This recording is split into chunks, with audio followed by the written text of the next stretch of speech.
প্রিয় দর্শক, আসসালামু আলাইকুম ওয়া রাহমাতুল্লাহি ওয়া বারাকাতুহু। সুপ্রিয় দর্শক, আশা করছি মহান রব্বুল আলামিনের অশেষ রহমতে আপনারা সকলে অনেক ভালো আছেন। প্রিয় দর্শক, তাসলিমা নামে এক দিনী বোন আমাদের মাঝে প্রশ্ন করেছেন এবং উনি জানতে চেয়েছেন যে মুখতারাম সাহেব, আমি জানতে চাই রমজান মাসে মেয়েদের যদি রোজা রাখা অবস্থায় দিনের বেলা পিরিয়ড হয় তাহলে বাকি সময়টুকু সে কিভাবে কাটাবে? বাকি সময়টা কি সে খাবার খাবে নাকি বাকি সময়টা সে অনাহারে থাকবে?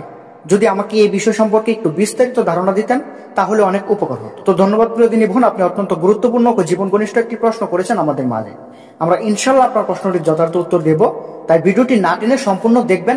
সম্পূর্ণ না দেখলে আপনি কিছুই বুঝবেন না। তো চলুন শুরু করা যাক। প্রিয় দর্শক, রমজান মাসে মহিলাদের মাসিক হয়ে থাকে। মহিলাদের মাসিক হবে এটা স্বাভাবিক বিষয়, প্রতি মাসে তাদের মাসিক হয়ে থাকে।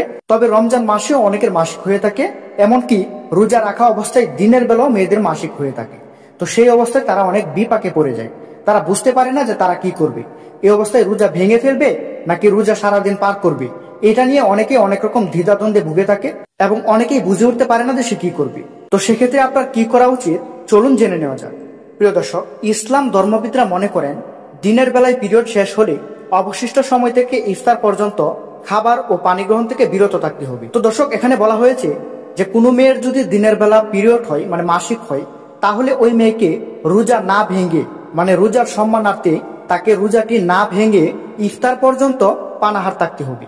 মানে ইফতার পর্যন্ত তাকে অনাহারে থাকতে হবে, শুধুমাত্র রোজার সম্মানার্থে। কোনো প্রকার খাবার ও পানি গ্রহণ থেকে বিরত থাকতে হবে। তবে খাবার ও পানি গ্রহণের বিরতি রোজা হিসাবে নয়, বরং তা রোজার সম্মানার্থে করতে হবে। তো প্রিয় বোন, আশা করছি আপনারা বুঝতে পেরেছেন যে রমজান মাসে যদি কোনো মেয়ের মাসিক হয়ে যায়, মানে সাপোজ মানে সে রোজা রেখেছে দিনের বেলা, মধ্য দুপুরে তার মাসিক হয়ে গেছে, মানে তার পিরিয়ডের সময় চলে এসেছে। তো সেক্ষেত্রে আপনারা কি করবেন? রোজা ভাঙবেন না, কোনোভাবেই রোজা ভাঙবেন না।